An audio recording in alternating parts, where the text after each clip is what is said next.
Aloha, inspired moneymakers. Welcome to Inspired Money, the live stream podcast where we invite a panel of experts to inspire us to make more, give more, and live more. While I enjoy saving money, my father always tells me that it's equally important, if not more important, to make money. After all, making more money can fix a lot of financial mistakes. That's why I'm really excited about this episode about the power of entrepreneurship. With the technology available today, it may just be the best time ever to be an entrepreneur. From leveraging digital marketing strategies to harnessing the potential of e-commerce, the opportunities for innovative business ventures are limitless. In this episode, we've got an amazing panel of entrepreneurs. Together, we're going to explore essential entrepreneurial traits, the transformative power of mentorship and networking, and how to harness technology for business success. Plus, we'll look at the unique and inspiring stories of resilience, creativity, and maybe some unconventional paths to entrepreneurial success. Join us as we uncover the secrets to thriving in today's dynamic business landscape and inspire you to embark on your own entrepreneurial journey. This episode is brought to you by my financial advisory firm, Runnymede Capital Management. I want to invite you to do a 3-minute plan that calculates your max retirement income. A recent Schwab survey said about 2/3 of Americans have not plotted their goals and documented a financial plan. I have clients who identify and set retirement goals like buying a second home, taking an annual trip, or even starting a new business. If you're curious to find out if a financial plan can help you feel more in control of your finances, do a 3-minute plan. It's a great way to start. You can go to inspiredmoney.fm/getplan. Check it out, and I'm happy to point you in the right direction.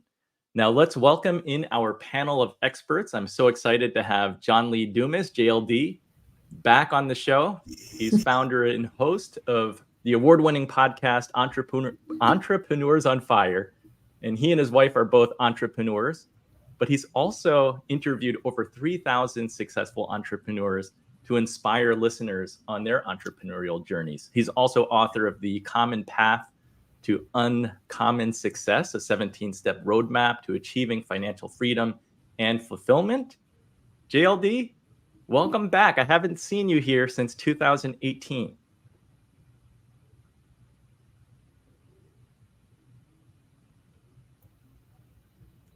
Oh, is he frozen? I think he's frozen. John looks frozen. Yeah, John's frozen. So he was here in 2018. If you want to check out that episode, you can go to inspiredmoney.fm/022.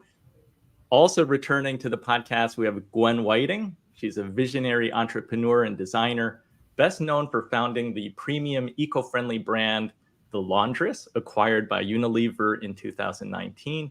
And her current venture, The Fill, focuses on sustainable luxury cleaning solutions infused with aromatherapy. Gwen, welcome back. It's so good to see you. Thank you. I'm so happy to be here, Andy. And I'm assuming John will make a comeback. Oh, looks like he's on his way. He's trying. So hopefully he'll be back soon. If anyone wants to listen to my one-on-one with Glenn, that episode was entitled Taking on the $13 billion Cleaning Industry with $100,000 in a Dream.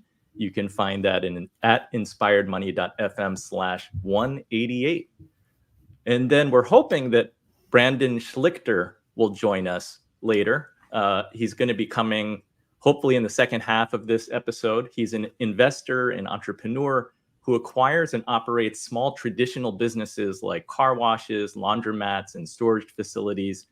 He did not grow up with wealth, and his family was evicted from their home when he was 6 years old and again at 18. He's known online as Investment Joy, and he shares his business ventures and success strategies with over 5 million subscribers, providing valuable content, consulting, and coaching. JLD, it's so good to have you back. I hope you don't freeze again. Glad to be back. We're going to jump straight into segment 1. Entrepreneurial success hinges on 4 essential traits: resilience, adaptability, vision, and perseverance. Resilience is vital for recovering from setbacks. as exemplified by Oprah Winfrey's career. Building resilience involves setting clear goals, maintaining a strong support network, and learning from experiences.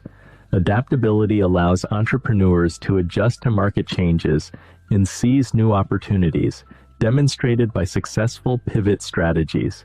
Vision enables entrepreneurs to anticipate future trends and innovate, as seen with Jensen Huang. Perseverance involves maintaining effort despite challenges, which is crucial for achieving long-term goals. Entrepreneurs must push forward, learning from failures and staying focused on their objectives. By cultivating these traits, entrepreneurs can better navigate the dynamic business environment and achieve lasting success. Understanding and developing resilience, adaptability, vision, and perseverance equips aspiring entrepreneurs to handle the demands and uncertainties of their entrepreneurial journey, ultimately leading to sustainable and impactful ventures.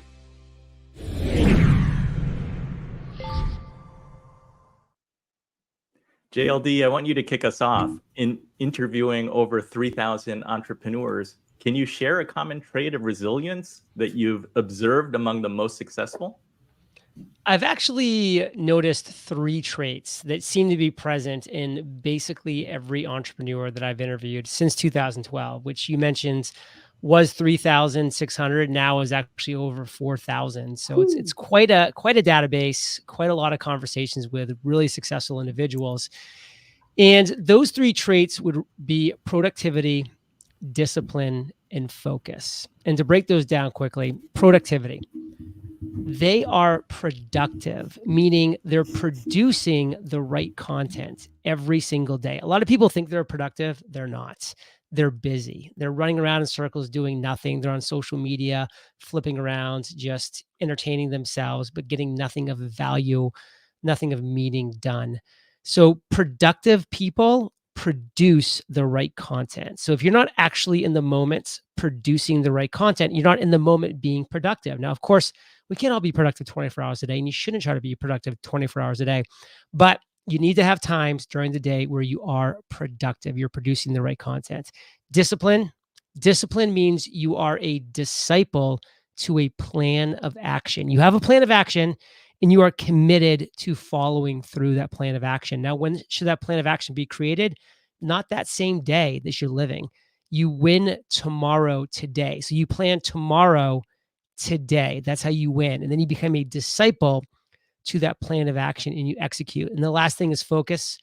Follow one course until success. Focus. It's an acronym. It's key.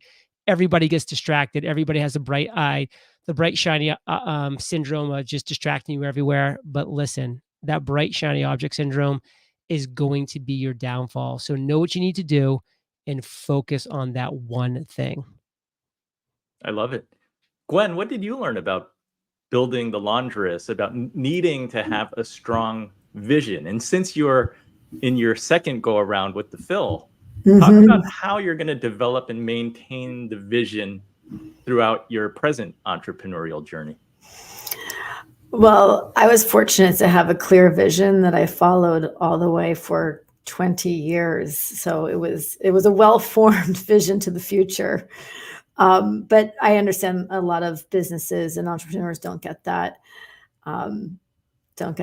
clarity and ability to follow through on a singular vision.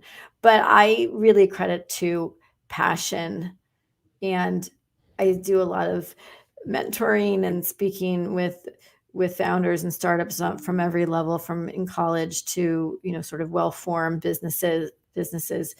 And I believe that passion really is the center point for success, because if you're pushing and driving through this passion point, you're not going to run out of it. And that comes really from within. In the last, I'd say, few months, actually, it's in 2024, I've had this real clarity about being the founder that I am, and seeing, really understanding the landscape of, I believe there's 2 kinds of founders. I feel that there's a heart founder and there's an ego founder. And a lot of the names out there and a lot of the articles I read about, I believe, are ego founders that just wanted to pluck an idea out of the sky, write a business plan, raise money, and make a name for themselves, and wanted this identity that is ego driven and not heart driven. As my journey, I created something, a CPG. This affected people's lives. It's in their homes. It's things that people used. I take that I take that seriously. That's a real responsibility to be touching people's life very intimately. Yeah, this idea of ego being ego driven versus heart driven. JLD, do you think that impacts potential success or sustainability, or can you have either or? That definitely does impact. I mean, I don't really like saying that just passion alone should be your driving force, because to me, that's only half the equation. And Right. I'm not suggesting that, but I think it's a center point. That's a healthy center point. And if you get 50% on a final exam, you fail. Because listen, passion, it's key. It's important. It's a factor, because your competition's going to have passion to a certain level and a certain degree. And they're going to wake up every single day excited to do that thing.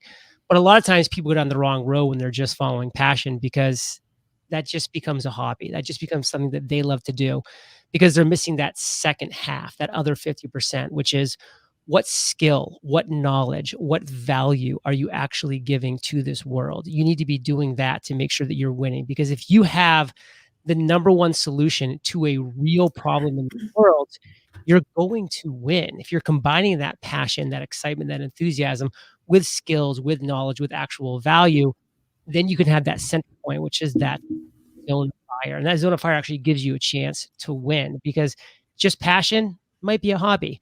Just skills or value, you're not excited about it. Your competition is, they're going to beat you because of that. You need the combination of both. The definition of win is very broad. What are we defining as a win? I mean, to me, I think entrepreneurism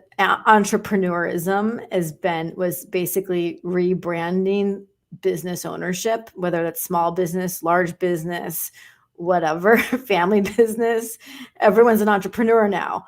And a win, to me, is someone that is able to provide a living for themselves, create jobs for other people, enjoy what they're doing, be profitable, do good for the world. All of these great things are wins. Like, I had the biggest win with with the exit to like the big company. And I feel like that was the biggest loss that I've had in my career. It was, so it's, the definition of win is very large and personal. Interesting. Yeah, interesting to hear you say that big win, you had that feeling of loss. Can you? And I speak to a lot of fellow founders and quote entrepreneurs and exiters, and there's not a lot of exiters that I've met are happy about it, and that after journey has been very difficult and very disappointing. And to watch my 20-year legacy and all my work literally go down the drain has been traumatizing. Yeah, that doesn't feel like a win to me. Well, I've known many serial entrepreneurs, and they love launching a new idea, launching a new business, and they've built a habit of exiting, selling to larger companies, and the joy for them is in starting a new one again and doing it over and over. I just want to take a step back and ask you both quickly, do you think, since we're talking about entrepreneurial traits, are entrepreneurs born or made? John? I can say absolutely they are not born, because listen, I was not an entrepreneur for the first 32 years of my life. I wanted nothing to do with business, with entrepreneurship. I was content to make $20 a weekend as a high schooler just to make enough money to go to the movies and to hang out with my friends. I was in the Army for 8 years. I went to law school, corporate finance. I was, for most of my young life, the anti-entrepreneur. I never had anything against it. I just had no interest in it. And it wasn't really until 32 where I said, you know what, there's some exciting things out there that I'm not exploring. I started reading the books. I started listening to the podcasts, the audiobooks, and kind of gaining content from successful business owners, from entrepreneurs. And I said, you know what, this seems exciting. Let me dip my toe in it. And it was then that I kind of started getting my first taste of entrepreneurship. And then I was off to the races. But for myself, I was definitely not born with it. I think some people definitely are born with it. There's nothing that they can do otherwise besides entrepreneurship. They were just in that mold from day one, but definitely not me. Yeah, I'm in the boring category. Yeah, tell us a little bit about I'm that. not because saying I it's know- here nor there. I just happen to be born with it. It was in my DNA from as a kid in doing play activities and small business activities as a child. But I was doing it more from a creation standpoint and, selling my creations, which, goes hands in hand in commerce. But I don't think I think it's here nor there. I think there's room and ability for different backgrounds and skill sets. But I definitely do see people that don't want to, and don't thrive in being on their own, and the insecurity of it, and the stress and the drama of putting yourself out there and being responsible is not for everybody. Okay. Unless anyone wants to weigh in more on entrepreneurial traits, I'll pause for a sec. Let's move to the next segment. Mentorship and networking are crucial for entrepreneurial success, offering We'll try. Mentorship and networking are crucial for entrepreneurial success, offering guidance, resources, and support. Huh. Mentorship and networking are crucial for entrepreneurial success, offering guidance. Okay. I'll try one more time. Otherwise, we will go. Mentorship and networking are crucial for entrepreneurial success, offering guidance, resources, and support. Mentorship involves a more experienced individual, providing insights into industry trends and business strategies, helping to avoid common pitfalls. Mentors also open doors to extensive networks, offering potential partnerships and opportunities. Emotional support and accountability are additional benefits, keeping entrepreneurs motivated and focused. Networking builds relationships that provide access to valuable resources, collaboration opportunities, and increased visibility. Effective networking can lead to collaborations and expanded market reach. Building strong, trust-based relationships ensures ongoing support and new opportunities. To find a mentor, identify your needs, research potential mentors, and reach out with a clear request for guidance. For networking, attend industry events, join relevant groups, and follow up with contacts to strengthen relationships. Being genuine and showing interest in others builds trust and long-term connections. By leveraging mentorship and networking, entrepreneurs can navigate challenges more effectively, accelerate growth, and achieve their goals efficiently.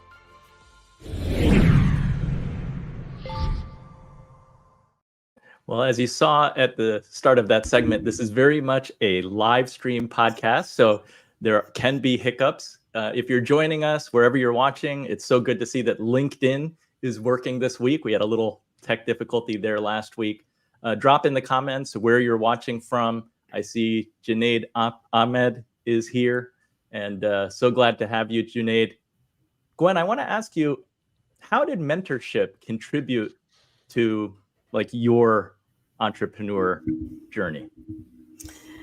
I mean, my goodness, I wouldn't have had my journey if it wasn't for some key people. I had a boss at Ralph Lauren who was instrumental in the actual support of this business, of my first business from the Laundress. He encouraged the naming of it. He sent me to laundry school to how to start my own laundromat. And just that, and to this day, he's still someone that is a friend and a valued opinion. And for me, just having someone that I respected, who was my boss, to support my ideas and be encouraging was enormous. I also went back to Cornell and worked with a professor who was a PhD in fiber science, who basically taught me everything I know about the chemistry of detergency, and continued to be a mentor and advisor to this day.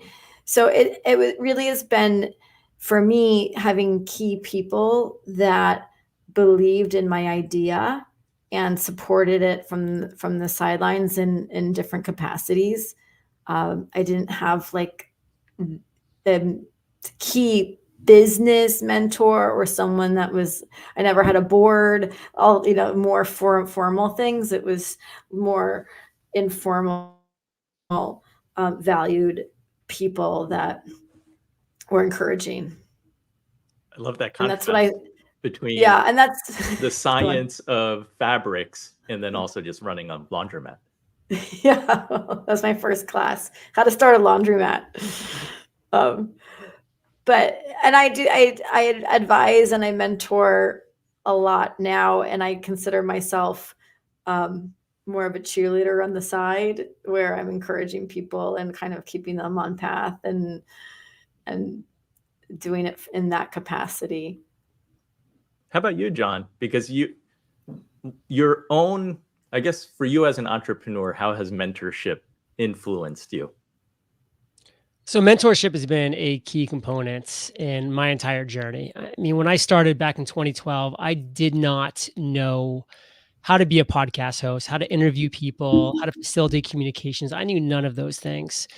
And I was able to hire, number one, a fantastic business podcast host. Her name was Jamie Masters of The Eventual Millionaire. And it was a great connection because she had been a successful business podcast host for about 12 or 16 months at that point. And then I joined a mastermind, which I thought was a key component as well. It was the podcast answer man, Cliff Ravenscraft's mastermind. So I was with 10 individuals who were at similar parts in their journey, like pre-launch, they had just launched their podcast. And then, of course, we had the mastermind leader, who was essentially the mentor to all 10 of us, be there to guide us, to help focus us, and to do all those things that we needed to be done, question answer wise, technical wise, all that stuff. So for me, what I found over 12 years of being in the podcasting game and really learning a lot about business and entrepreneurship is, if you are searching for a mentor, the mentor that you should be looking for is somebody who is about 1 year ahead of where you are right now. Because that person has been in your footsteps recently, meaning that all of their information and knowledge will be relevant. So for me, Jamie, having just been in my shoes 12 to 16 months prior, was so key, because not much had changed technology-wise, not a ton. Some things had, of course, but not that much. So she was able to say, these are the mistakes I made, avoid them. These are the right steps that I took. You can follow those steps. And like, that guidance was key, and it was so important. I think a lot of people make the mistake of finding mentors that, have just been in the game for a really long time, and they're so far ahead of them that they really can't relate to that individual within decades. And so many things have changed in that time and space. And I think that can definitely be a big mistake. So finding the right mentor, so key. Within a year, approximately, somebody who's been there, who's walked in those shoes recently, very important to your success. I mean, I think it depends also on what you're looking, like on what your business is and what you're doing. I mean, for something in podcast and technology, that makes a lot of sense. If you're advising or trying to find a mentor for a startup who's looking at raising capital, and there's so many other ways, and I didn't raise any capital, so I'm always pushing back on people about raising money. And do you really need that? Are you really doing it? And I have a look back, and I have a lot more stories and time to use and add value to pushing people for other thought processes. That is a longer game decision making that people are making that are going to affect their lives and ultimately their business outcome. Gwen, I want to ask you, because a lot has been published about being a business owner can be a lonely experience. And I want to ask you, like, how can entrepreneurs build and sustain meaningful networks that can provide both business opportunities, but emotional support when needed? Yeah, it's wildly lonely and it's very difficult. And you've got everything on the line, financially, personally, other people's livelihood. It's very stressful. And I started in 2002. So the landscape of connecting with people and the groups that are available now are so much easier to get involved with. There's so much easier to meet people like you in similar spaces and have these very honest, truthful conversations with, much more so than it was in 2002. But I can tell you that I get a lot of phone calls from people that are not my best friends, but I am their person that they call when there's tough times and decisions to be made, because you kind of are that person that's removed and that sort of big sister business style. But it's much easier now to find people to fill those roles. Sounds like you're a good friend for some straight talk. It seems that way. John, to what extent has the Fire Nation, meaning the guests that you've interviewed, but also your listenership, have they become an extension of this like mentorship opportunity for you in your business? There's a reason why I end every one of my episodes with the phrase, "You're the average of the 5 people you spend the most time with." It's a great quote by Jim Rohn. And there's a reason why that is so true, because all ships will rise with that high tide. And so many people have these individuals in their lives that just drag them down. They continue to let that happen because of past relationships, and they should have moved on long ago, but they haven't for various reasons. And it's so key, in my opinion, to be proactive and not to just kind of sit back and say, the right people will come to me. No, you go and you find the right people and you create a 4-person mastermind of peers, of people who like, trust, who you respect. And that group of 4 is a mastermind. That's your own private personal mastermind. And you meet one day every single week. And if people within that 4-person group can't commit to that, they're the wrong person. Get them out. You will find 4 people when you work hard. It won't be overnight, but you will find the right 4 people over time if you work hard at it. You meet once a week for 1 hour. Every time you meet, the 3 people who are not in the hot seat give a 5-minute little recap of their week. That's 15 minutes long. And the final 45 minutes, one of the individuals on a rotating basis is on the hot seat for that whole time, where they're talking about their biggest struggle, their biggest obstacle, their biggest challenge. And then the other 3 individuals are helping that person with that specific focus, with their network, with their experience, with their ideas. And then at the end, you are all setting a goal for the following 7 days, for the next week, and you will hold each other accountable to that goal. People who have set up something like that win at a much higher level than people that don't. I love that. You set up your personal YPO forum. That is great. It's awesome. It is good because we talked about like that lonely experience at the top, and it's good to have, I guess, equals that are not in your company who can give you opinions, bounce ideas off of, and take a look at what you're doing in addition to keeping you accountable. And by the way, some of them probably should be outside of your industry and vertical, because that's going to help you think outside of the box. You don't want to just surround yourself with everybody who's a Subway franchise owner. If you're a Subway franchise owner, because you're just going to be talking about $5 footlongs all day and how the glory days have all gone past. But if you have people that are outside of your box, outside of your industry and vertical, then you have the chance to have these new ideas that you can implement into your business, into your industry for maybe the first time. And that's really exciting, because that's blue ocean. Mm-hmm. That's awesome. I just want to quickly highlight a couple of previous guests on the podcast. Sarbjeet is in the Bay Area. He says, technically speaking, mentors are career and business accelerators, which is a great point. And then Junaid, who's in the DC area, Those mentors, formal or informal, are so important to help us move forward in our passions. Unless the panelists have anything else to add on this topic, Nope. We will move on to segment 3. Technology has revolutionized entrepreneurship, especially through e-commerce and digital marketing. E-commerce enables businesses to sell online, while digital marketing leverages channels like social media and email to promote products. Key e-commerce trends include social commerce, where platforms like Instagram and TikTok allow direct sales. Sustainable shopping is gaining traction, with consumers favoring eco-friendly practices. Augmented reality and virtual reality enhance shopping by allowing customers to visualize products in their environment. Live stream shopping on platforms like Amazon Live provides real-time sales experiences. In digital marketing, AI and automation enable personalized customer interactions and optimized operations. Omnichannel marketing ensures a seamless customer experience across various touchpoints. User-generated content, seen as authentic and relatable, helps build trust and engage audiences. By leveraging these technological advancements, entrepreneurs can reach global markets and engage customers effectively.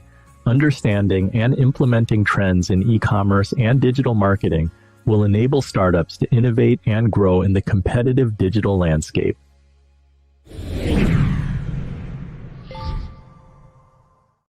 JLD, I want to start with you because technology has really been central to your business.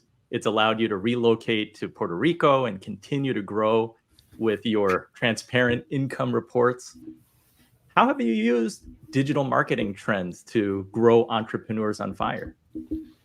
That's one thing that I really do love about getting to interview the world's most exciting, inspiring, motivational, successful entrepreneurs is that I'm always in learning mode. I'm always in learning mode from them. Like every one of my guests is a mentor of mine in sorts. So I've learned so much from them, how they use technology, how they use marketing, what they're doing in their business, and I can apply it to my own. So it's just like the best of all worlds, where here I have my business is to speak to successful, genius entrepreneurs and learn from them, and then take what's working in their business and apply it to my business. And by the way, one of the big questions that I ask is what's not working? What's your biggest failure ever? And it was pretty interesting because for the first 2,000 episodes of Entrepreneurs on Fire, my third question, because I asked 6 exact questions every episode, I've changed the format since then, but the third question was, what is your biggest disappointment in your entrepreneurial journey? And such a high percentage of them was the day that they exited their company, which was really shocking to my listeners because they thought that that would be the best day of their life. But, for reasons, that our other guests here shared, like it ended up being the worst day or one of the most disappointing days in their business and just overall life because it, like Gwen had said, like it was like they kind of gave their baby away and then watched somebody else raise that baby, and that baby ended up sometimes in jail. Like that never would have happened under my watch. Mm-hmm. So that was my most disappointing, worst entrepreneurial moment. So because I learned things like that from my guests, I didn't follow down that path of what a lot of people assumed and thought was the right move, like taking as much venture capital as possible, getting to an exit as soon as possible. Mm-hmm. Like those are actually the wrong moves most of the time if you actually are speaking with somebody who knows what they're talking about.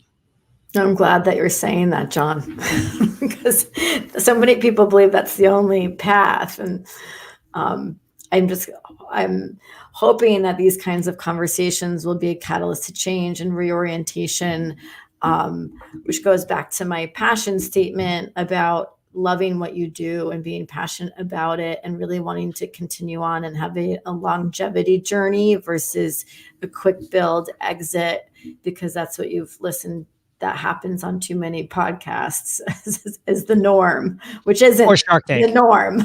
Or yeah, I mean, it's like everyone believes that's the normal average journey, and it's so not. You have to really be in it for the long haul and love what you're doing. Gwen, I'm curious, since the Laundress was acquired, how might that inform your definition of success with the Fill? So the Fill is, I'm back into cleaning First of all, I never thought I was done with cleaning. I did it all. I created the best product. I didn't need to do any more work. I did it.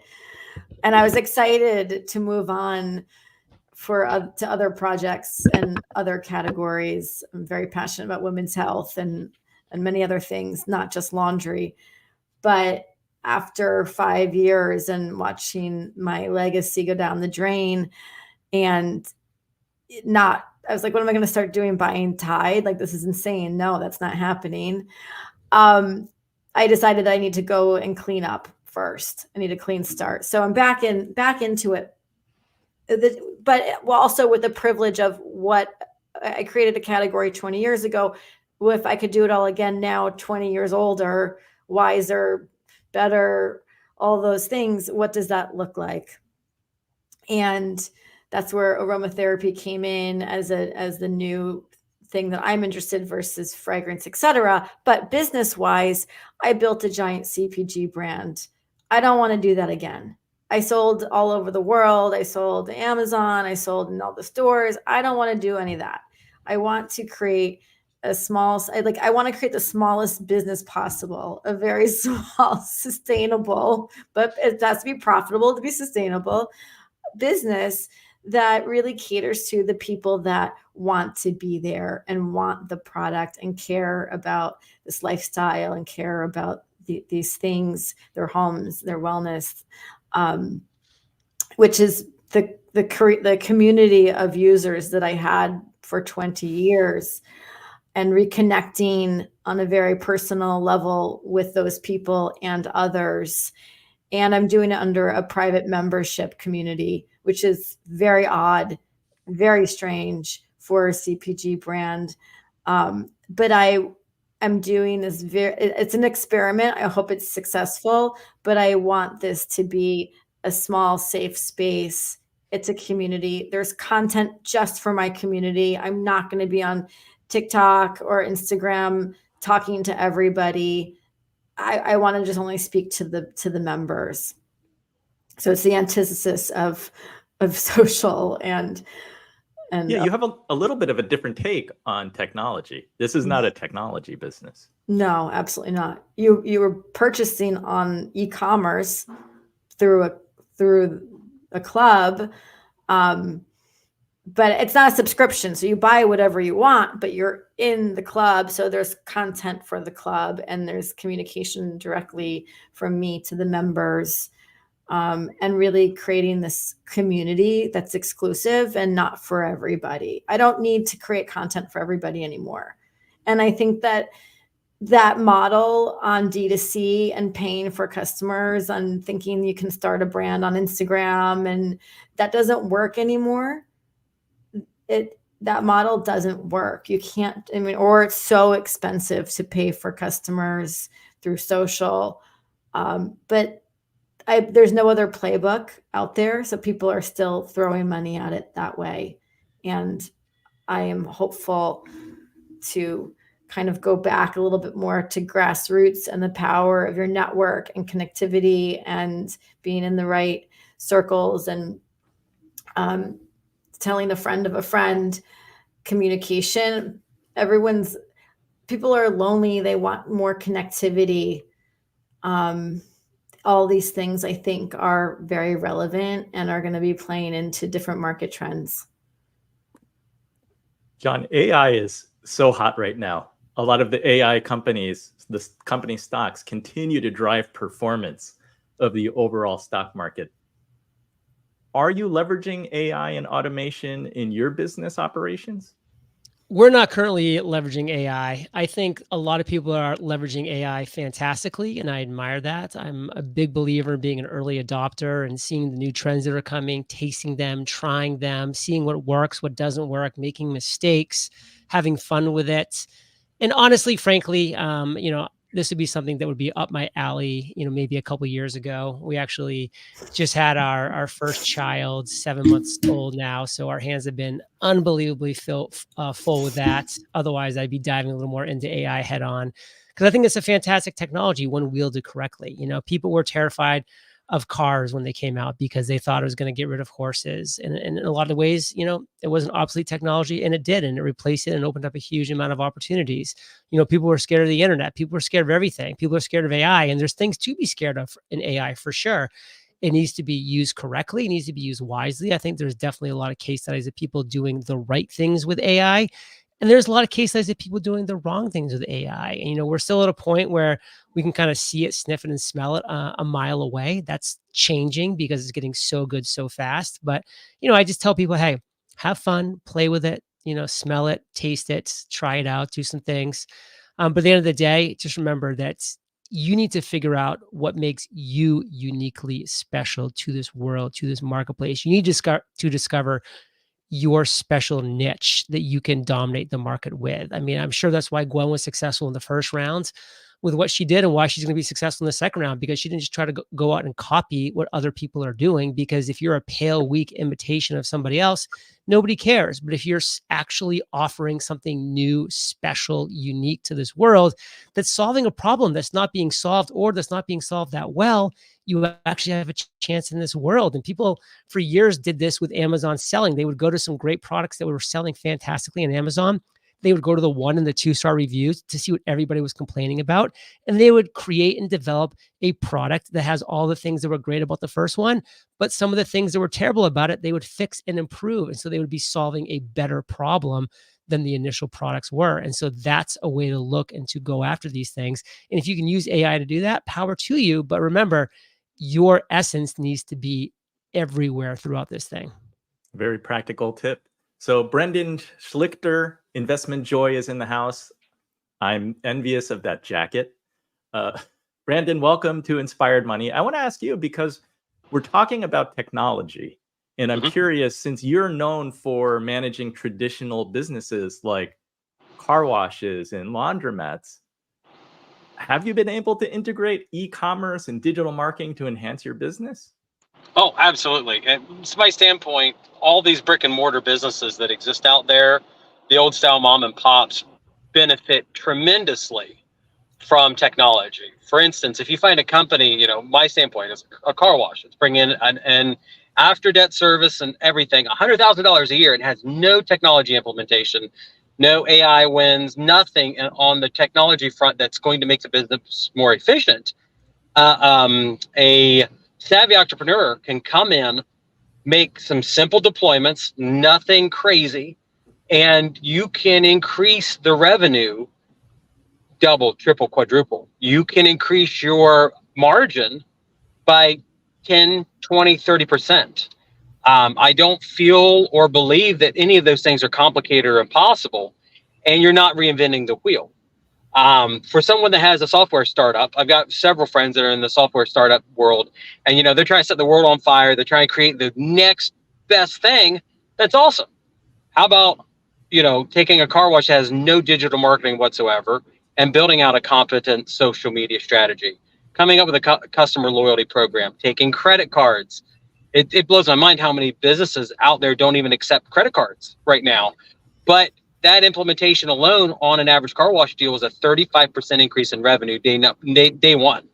So imagine stacking up multiple pieces of technology, like a SMS reward campaign to keep customers re-engaging with your brand, including retargeting. Building a social media presence that also includes retargeting. Those are simple. They're easy. They're not expensive. But in a traditional mom and pop business, they can increase the revenue just wild. And since those technologies haven't been implemented, it's something that is going to be all upside. But you have to be competent. You can't just go out and hire the first contractor that you call or talk to that says, "Oh, I can increase your revenue." I just acquired a company, and we're looking at all the technology implementation, and it's one of those things where it's everybody's got me something to sell me. But since I have the background in all these other companies that I'm involved in, it's relatively easy for me to understand what's going to work, what's not going to work, and who's not charging me an arm and a leg for something that I really don't need.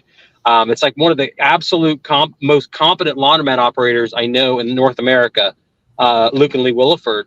I asked him, I said, what would you attribute the best amount of money that you have, or like your best win right now? And he said, oh, just traditional geofencing on Facebook and AdSense or AdWords. And I said, really? For your laundromat, you're not great. You're lower to middle class laundromats. He said, oh yeah, we just got good at digital marketing, and now I've got a $50,000 a month budget. We're very performance driven, and we track the customers from the time they engage with the ad to the time they show up.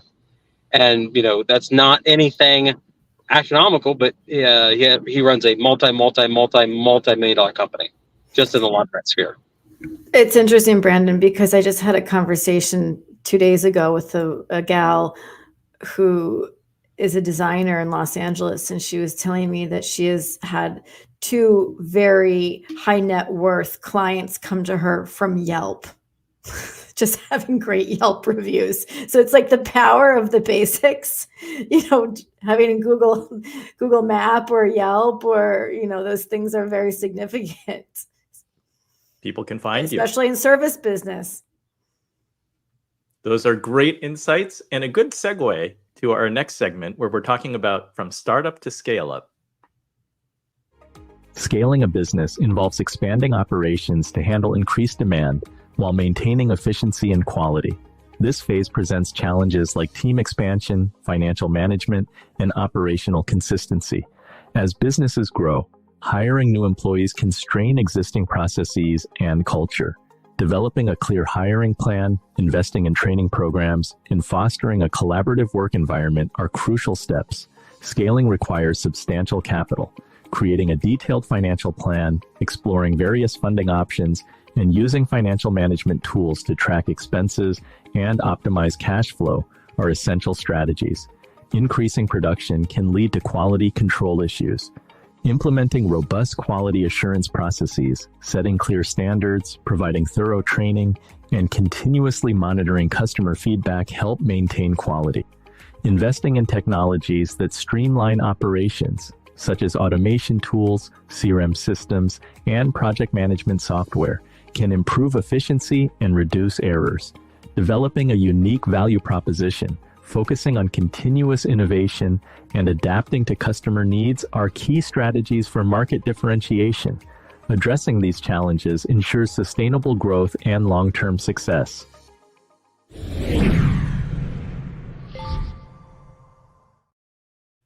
John, what advice do you give to entrepreneurs on managing team expansion? And for you, especially remote teams while scaling a business?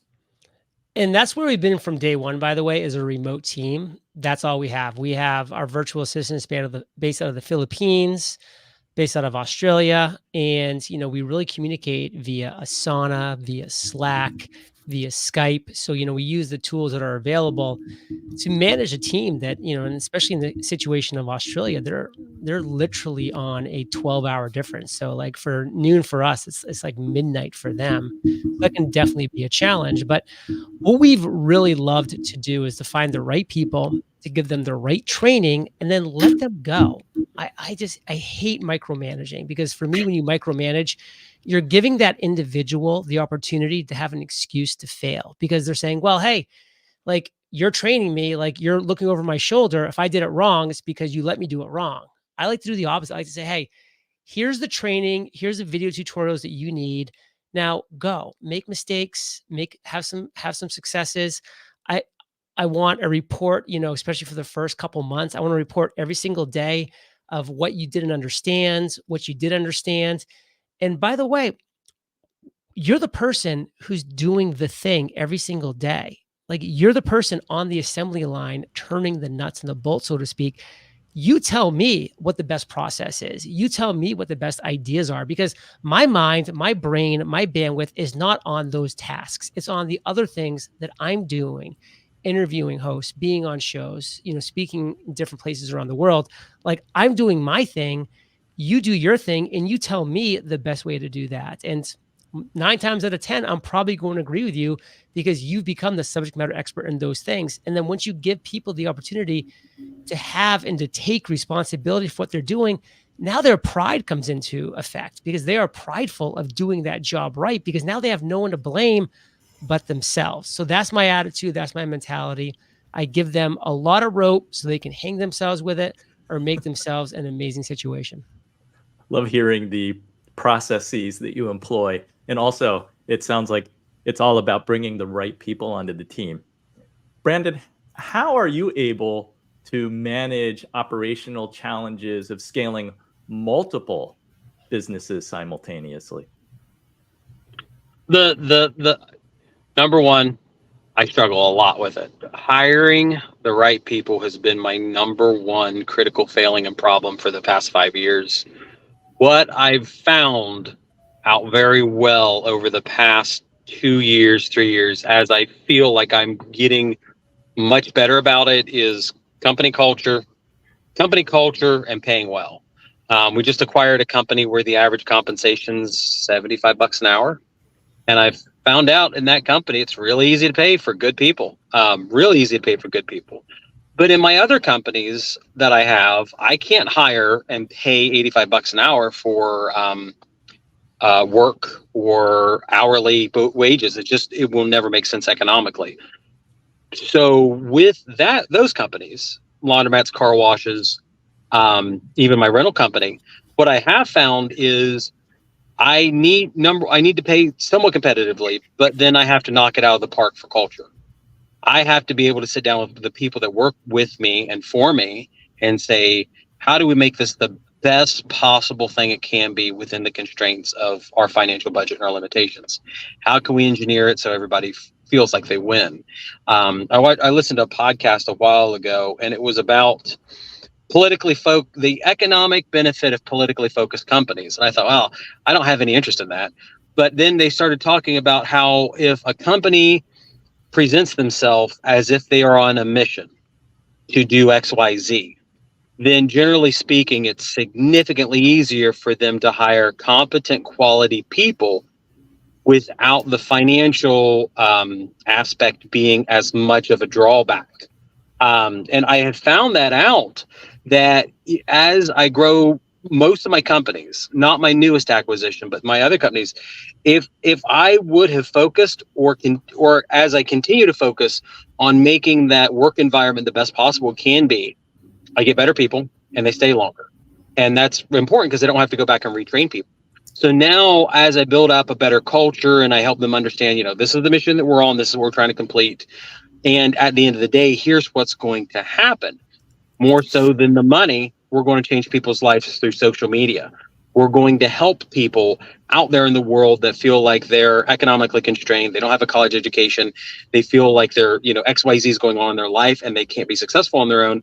So we're going to go and encourage them. And here's the fan mail that, and even then this exists in my car wash, my laundromat, and my real estate operation on socioeconomic successes.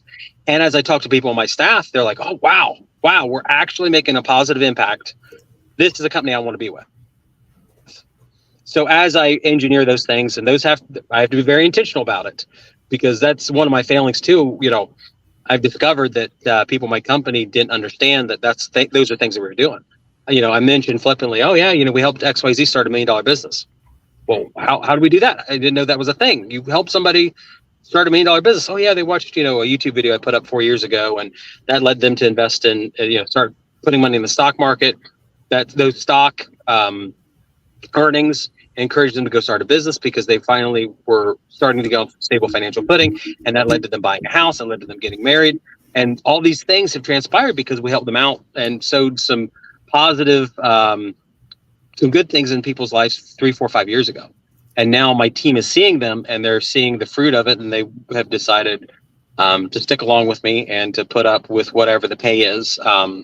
Not once again, not trying to underpay, but I also have to work everything in the economic constraints of the business, because there's just businesses that are out there where, your day labor person picking up trash is, the top end of the line is going to be $20 an hour they can make.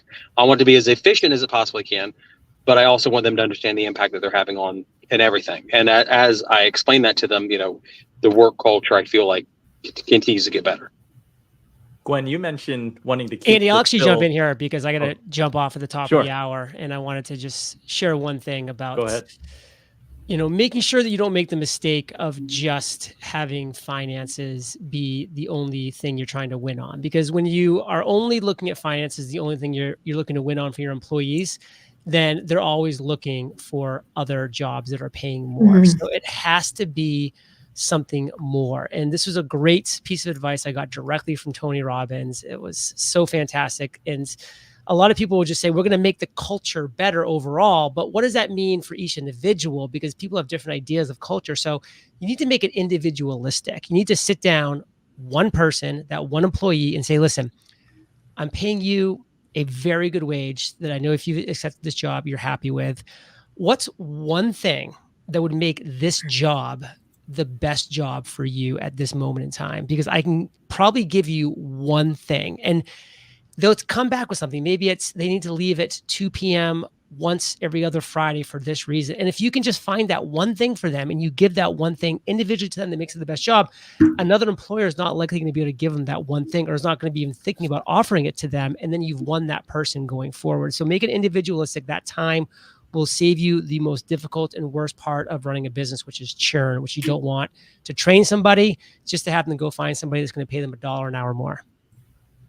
Thanks, John. Thanks for dropping all the nuggets and your time. Everybody, if you don't listen to Entrepreneurs on Fire, go check it out. And you can follow John at eofire.com.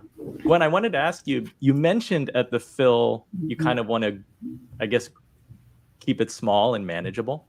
Mm-hmm. Can you speak about like scaling and expansion? Sure. Well, I think it'd be remiss for me not to go back and to start with building differently and building 20 years later. However, still building on the same principle of a self-funded company where you're growing organically and staying within tight budgets. And I call that responsible building versus raising money. And then they encourage sort of irresponsible spending. So where are you going to get your best value from these decisions and from your investments and your time and outreach? But it's also been an incredible experience coming back after 5 years of selling the brand and working with some of my old partners and vendors and people that I had relationships with all those years. And the reason why they're so keen to work with me is because I treated everybody as a partner and we had personal relationships. And so when I pick up the phone and every call I make, they say, of course, we'll do whatever you need. This is personal. And that is so important to treat people. And if you're building a business, you have to value all the people that make that happen with you. And I truly am very liberal and generous with my term partners, because I believe that's the truth. You don't have a business if you don't have people pulling for you, which goes hand with everyone else talking about their employees and culture. It's all sort of in the same flow of getting people to believe in what you're doing and getting them enthusiastic and dedicated to it.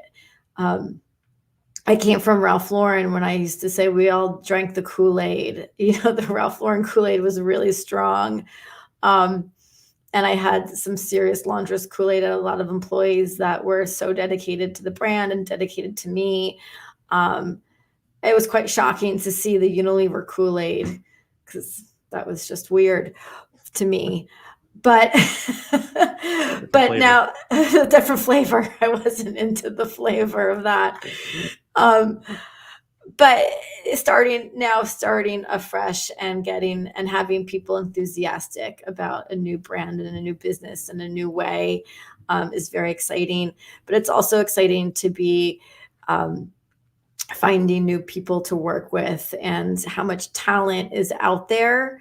And I've really loved finding a lot of female business owners to work with, who are the people that have built this with me, from my website team and my publicist team and my, it's just been incredible, and how easy it is to find people and be connected to good people. just in the power of networks and all the connectivity we have now. I love it. Let's bring it home with our final segment. Entrepreneurship often involves unique and unconventional paths to success, highlighting creativity, resilience, and innovation. Understanding niche markets, innovative funding methods, and overcoming challenging environments are key to these paths. Niche markets cater to specialized segments with specific demands, requiring deep market understanding and tailored solutions. Innovative funding methods like crowdfunding, angel investors, and venture capital can provide the necessary resources for growth. Entrepreneurs in challenging environments face barriers such as limited resources, market saturation, and regulatory hurdles. They must be adaptable, innovative, and resilient to navigate these obstacles. Strategies like developing a unique value proposition, leveraging local market knowledge, and using technology to streamline operations can help overcome these challenges. The rewards of non-traditional paths include market leadership, loyal customer bases, and substantial financial returns. By focusing on creativity, adaptability, and strategic innovation, entrepreneurs can successfully navigate unconventional routes to achieve lasting success. These principles provide valuable insights for aspiring entrepreneurs aiming to carve their own unique paths.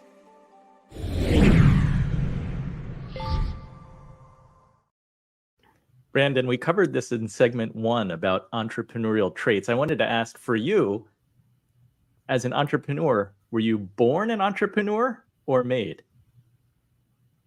I definitely would say I was made. For people, I'm sure a lot of people haven't heard my story, but what got me into the entrepreneur field was growing up very, very poor. Around 98, 99, my brother and I, we would read these magazines with our friends about the sport of paintball. And we wanted to be in that so bad, but it was so unbelievably expensive. Like, with the amount of money that our family had, our dad was a truck driver. He made very, very little money. It was one of those things. I want to figure out how to do this thing. How do we do this? How do we do this? And, I was 14 years old. Like, how can I make enough money when I can't go out and get a job? So it was, well, we've got to find a way to be creative. And the way we were creative was we started an online paintball store, and we started repairing equipment in our spare time. And by the time I was 16, I had a website, e-commerce website that was doing, I think maybe top line $4,000 to $5,000 a month. And this was back in the days where anybody with a pulse and a digital camera and access to the internet with eBay could just make unlimited sums of money. And my brother and I knew nothing about business, nothing about accounting. I say this pretty often. If I understood basic accounting as a 15, 16-year-old, I probably would have been a millionaire. But I had no clue that, I was making money, but we were doing that to support our sport playing and doing tournaments here in the Midwest and whatnot.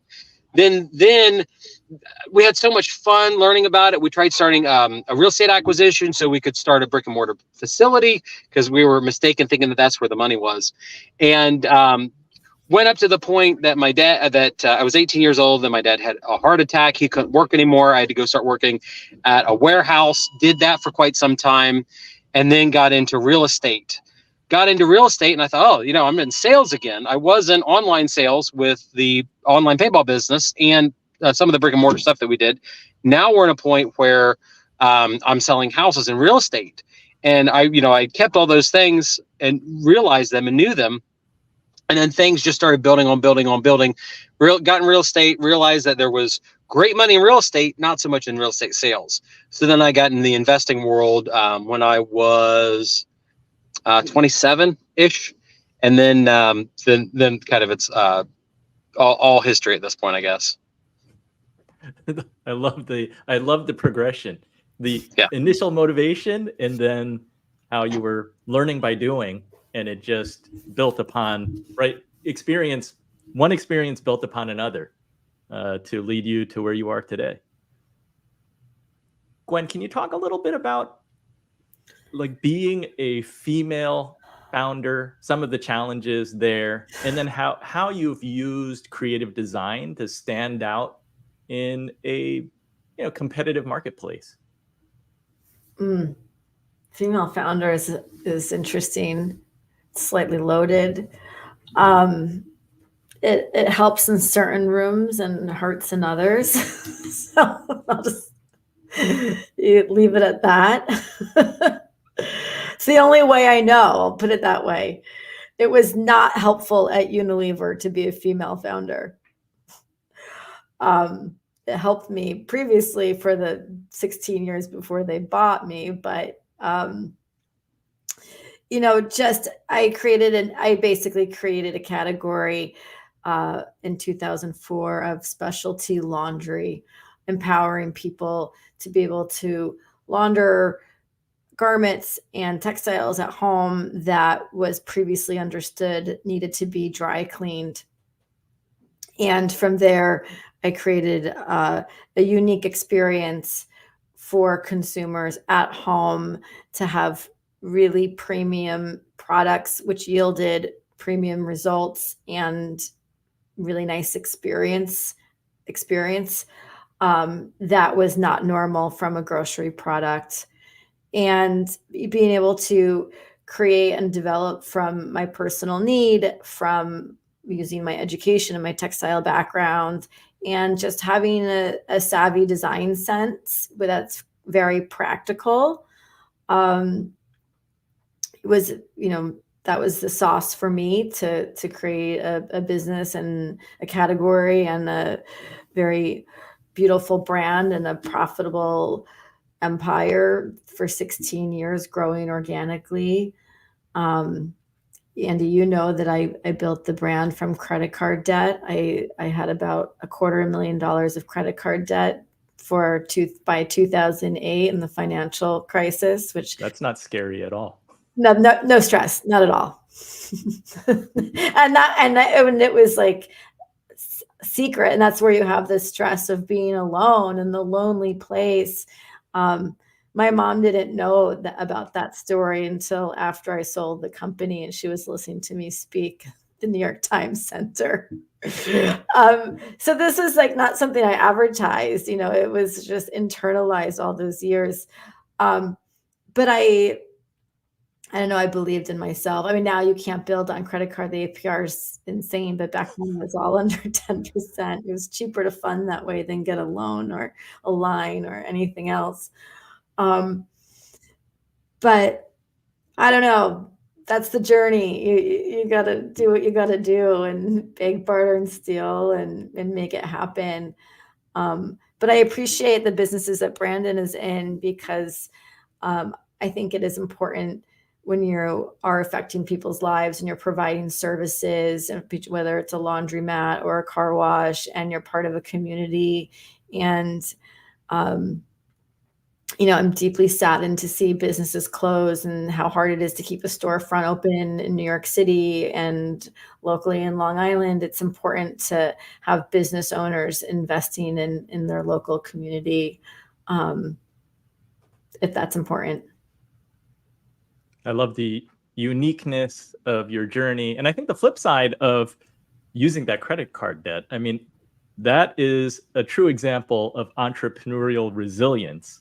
But the benefit is that when the company was acquired, you didn't have shareholder, like that buyout was not shared with shareholders and other investors. You, the founders, owned the business. Mm-hmm. So you realized that exit. Brandon, I want to ask you, what's the most unconventional business idea you've successfully implemented? I mean, that's kind of a hard question, because I've done a lot of little mini micro businesses, and I mentioned them in passing, and to me, it's not unique at all. And people think, oh wow, I can't believe you've done that. I just continue to love everything about social media. Just because if you've got an idea, you can make a video about it. You can build a project off of an idea. And so long as that idea engages with other people, you're going to be able to build some level of business. I know that's not exactly what you're asking. You're asking like, what thing did you build that was unique. I mean, years ago, I was buying and selling and trading auction domains. That was mortgage crisis period. I was getting on the domain sniping websites. I was buying. That's the reason I'm investment joy at this point, is because I had this domain in my portfolio that I was buying, selling, trading. I was like, oh, that's a cool domain name. I'm going to keep it. Maybe I'll do something with it later. And I bought investment joy back in 2012. Then when I got my real estate company, I started investing full time in real estate. I thought, okay, this is what we're going to call my real estate investing business as I go through and document it. And my investment joy brand existed because I bought a domain name for $9.95 off of another business that had gone bankrupt back during the mortgage crisis. And so, like, when it comes to unique businesses, from me, social media as a whole is a microcosm of it, so long as you know how to build a business off of it. And it's like every social media platform has a process that they want you to apply to. They have a procedure that you have to understand. And if you do that, then generally speaking, you can do well. And it's like my twin brother is a great example of what can be done in this current environment, because he has one of the largest social media followings for broken appliances. He runs a channel called Ben's Junk and Appliances, and he started his current life iteration of business off picking up junk appliances on the side of the road. Then he transitioned from that into a YouTube channel of how to fix broke appliances. Now he's transitioned into the world of intentional obsolescence in manufacturing. So he went from one thing to another thing to now obsolete. Why does everything break so fast? And it is just, it's an unlimited world. It's got to be in the $1 trillion range. And now he makes more money than I do. And it was all because he decided to build a business based on finding broken appliances on the side of the road. And I've run into other people that they've started that process, and it's all from an idea, fleshing it out, finding it a market, and achieving some level of margins that made sense, and then lather, rinse, and repeating. For me, it's never about the idea itself. It's about finding whether there's a market for whatever it is. I've got a gentleman I'm trying to help out. He wants to start a vending business. And I've tried to encourage him. I said, I don't care what your idea is. You want vending machines? That's great. You have to learn what the business process is to be successful. It's about prospecting locations, talking to owners, coming up with a commission structure that works, finding high margin products, and then finding high traffic locations. I said, that's the process. I've gone through the process lots of times. And then they're trying to come up with these very wild strategies of, we're going to go after a market segment that we don't think that we can't prove exists, but we think it's out there. And for me, it's like, well, I wouldn't gamble $50,000 on thinking that people want this type of service.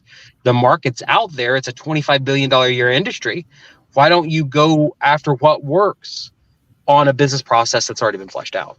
And for me, that's where I'm at with a lot of entrepreneur ideas in my laundromats, my car washes, my vending machine business, my real estate business. I'm not going to push people to do something that doesn't work. I want to see people do things that do work, because a lot of it's provable with data, demographics, market surveys that are already out there.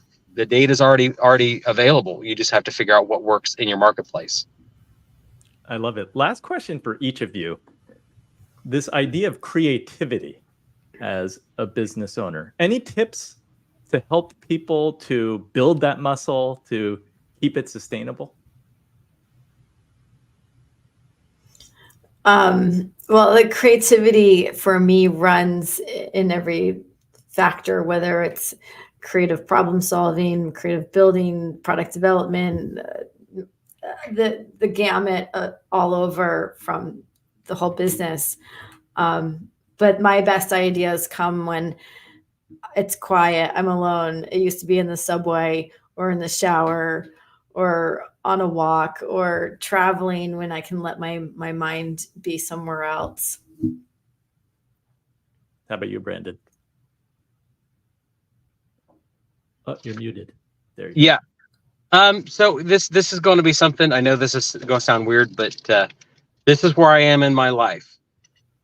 I have unlimited creativity in my businesses. I can sit down and I can come up with unlimited ideas all day long. To an extent, that doesn't matter. What matters to me is the implementation. So where I'm at in life right now is bringing in people to my company that aren't creative, but they're very task oriented. They're very focused. So then I act as the creative person, and the other person acts as the integrator, the implementer, and we work together in cohesive teams. That's kind of where I'm at, because I've done a lot of business consulting over the past 2 years, and I run into a lot of people that are generally, they're very creative, and you don't have to ask them to be creative. They'll just endlessly generate ideas. And then I run into a lot of people that are not very creative, and I'm not saying that you can't cross train, but I have found recently the most power is in finding somebody that is the opposite of you, partnering with them on something that's missional, something you want to do together, and then working to help cross-train and work with the other person.